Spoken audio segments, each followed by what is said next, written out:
Do you know Dasher, Dancer, Prancer, Vixen? Well, you remember Comet, right? Comet. These are reindeers. Cupid, Donner, or maybe you know him as Donder. Nothing? Blitzen. Blitzen. Surely you remember Blitzen. Well, anyway, it was this one reindeer kind of stood out from the rest of them.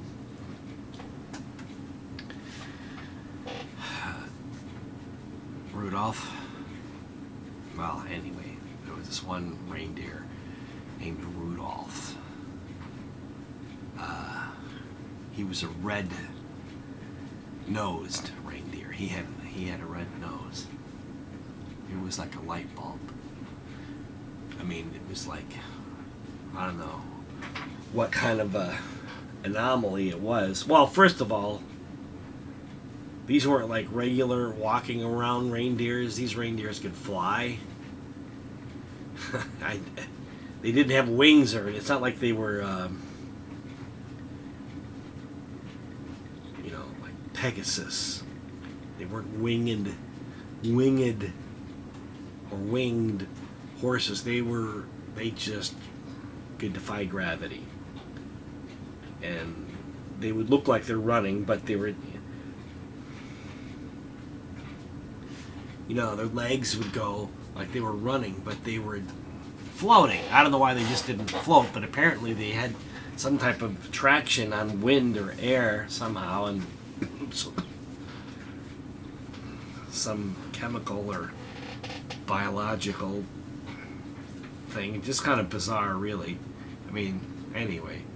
So, this one, I guess, if they could fly, I guess they might as well have luminous noses, too. But this one, not all of them didn't have it, just this one named Rudolf. And some say it glowed, but it was luminous. It emanated its own light. Anyway,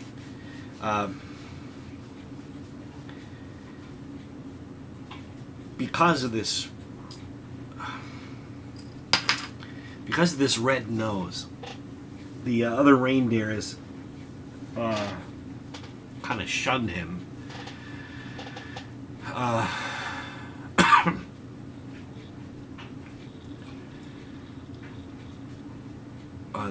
They'd call him names. They'd call him like, "Hey, Red Nose," or "Hey, Schnozzle Head." Here comes Blinky. Like, oh, Rudolph, ah. But I mean, he really would. I mean, he could crank it up. He had like a volume control. Not a volume control, like a dimmer inside. He could make it bright if he wanted to, like a headlight. In fact, he was kind of a... Did I mention that these reindeers belonged to Santa Claus? Yeah, I know. I don't want to get into that argument again, but let's say that you believe Santa Claus exists. All right, well, these are his reindeer. This is how he, according to legend, this is how he delivers presents to children, mainly. Sometimes to adults, but mainly children, toys and all that stuff. Via these reindeers, they pull his sled, and somehow he must have a gigantic sled or something. He delivers toys all over the world. Anyway.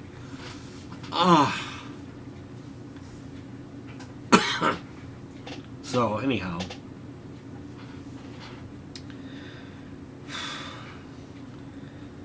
They wouldn't, these other reindeers were kind of snooty. No pun intended. But they would never let him play in any reindeer games. Like Reindeer Boggle, or reindeer dodgeball or whatever they play. I don't know, reindeer Monopoly. You ever play reindeer Monopoly? I'm just kidding.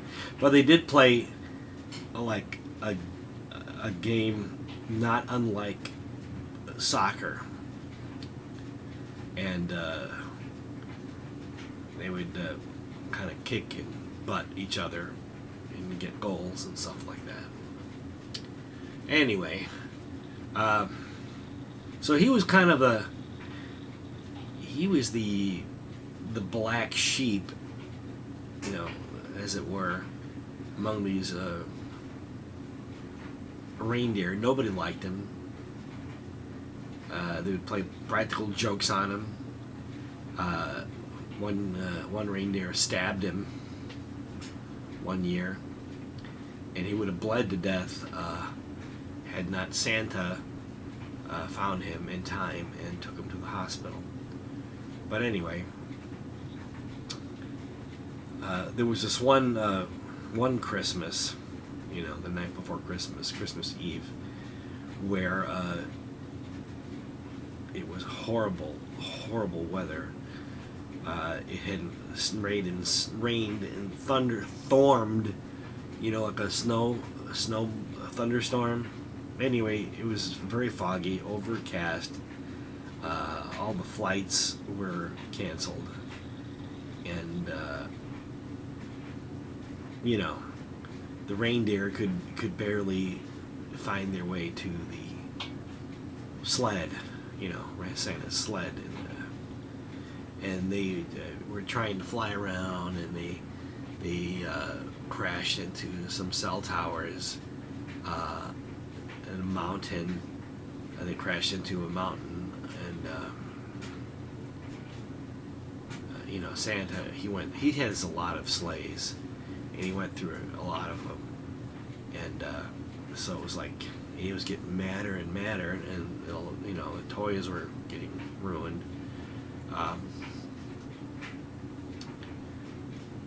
So all of a sudden it occurred to Santa, if he had some type of a lighting system, he could get through. And then of course he thought of Rudolph, because he could crank up, you know. But Rudolph was pretty depressed, you know. He was you know, kind of to himself, and but Santa came to his stall and begged him to lead the reindeer, you know, be like the lead reindeer. And all, you know, the other reindeers were getting pretty mad that you know, he was all of a sudden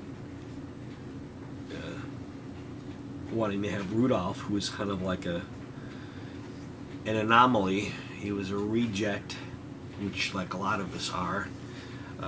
But anyway, he let Rudolph lead the other reindeer, and because of that, the light from his nose, it was enough to shine out that Santa, I know you don't believe it, so, you know, Santa was able to deliver presents because he could see where he was going. He didn't crash into anything. Sort of like, you know, using the high beams. And ever since then, Rudolph just he just stayed there, and then, you know, and then once everybody could see that he was kind of useful, then they liked him. In fact, you know, they didn't make fun of him anymore, but then he was kind of, you know, hey Rudolph, I can't find my keys. Hey Rudolph, you know, he was asked and kind of obligated now, and at first he was excited that now he's he's in demand, he's useful, people want him, but then people were like, hey Rudolph, you want to play soccer? or their version of soccer, and then you'd show up, and then they said, actually, no, can you just stand here and light the field so we can play? And so it was kind of like same kind of thing, where he was different, but they kind of just used him like to light the lunchroom and stuff like that. But at least, you know, at least he was with other reindeer, so it was a step up, although he was still kind of second class. People, you know, kind of went along with him. He would make jokes and stuff, and people would never laugh because he had no sense of humor, first of all, and was kind of a nerd because he had been so isolated for so long. But anyway,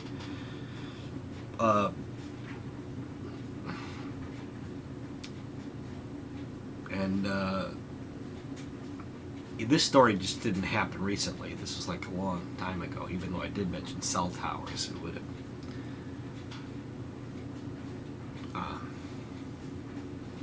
Just trying to make it so you'd understand it. But, well, anyway, I gotta go now, take a shower, and then I'm gonna go out to dinner. So I just wanted to wish you a Merry Christmas and let you know about all that stuff people have been saying about Rudolph the Red-Nosed Reindeer. It's pretty much true. It's history.